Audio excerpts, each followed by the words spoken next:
नमस्कार दोस्तों, मेरा नाम डॉक्टर तेजस तांबोळे है। मैं कान नाक घसा तज्ञ हूँ। आज मैं आपको चक्कर की बीमारी के बारे में कुछ महत्वपूर्ण जानकारी देना चाहता हूँ।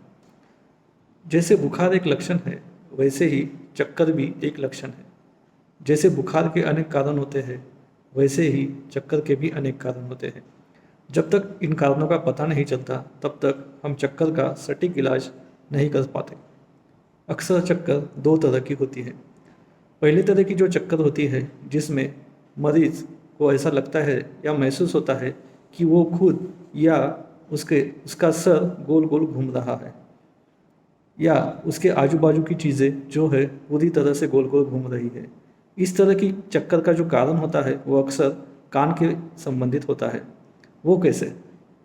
तो हमारा शरीर का जो संतुलन होता है, उसे हमारे शरीर के अंग जैसे हमारी त्वचा, हमारी आँखें, हमारा मस्तिष्क, हमारी गर्दन, कान इत्यादि से हमारे शरीर का संतुलन होता है।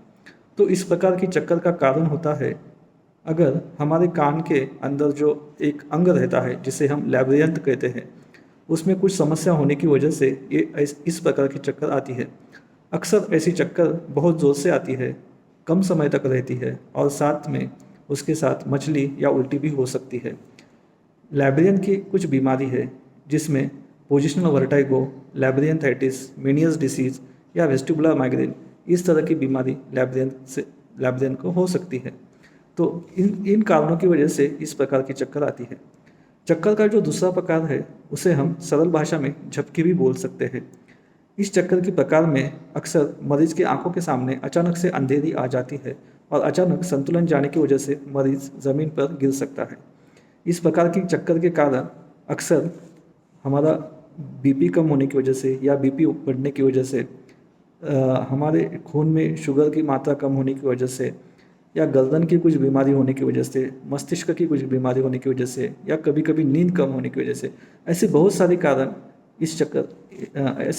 कारणों की वजह से इस प्रकार की चक्कर आती है, जिसकी वजह से इस तरह की चक्कर भी आ सकती है। हम ऐसी सलाह देते हैं कि हर चक्कर के मरीज को कान नाक गले के डॉक्टर से भी जांच करवाना चाहिए। तो सटीक निदान कर कारण जानने के बाद चक्कर का इलाज बहुत अच्छी तरह से किया जा सकता है और इस लक्षण से छुटकारा पाया जा सकता है। So I stand for balance. Thank you.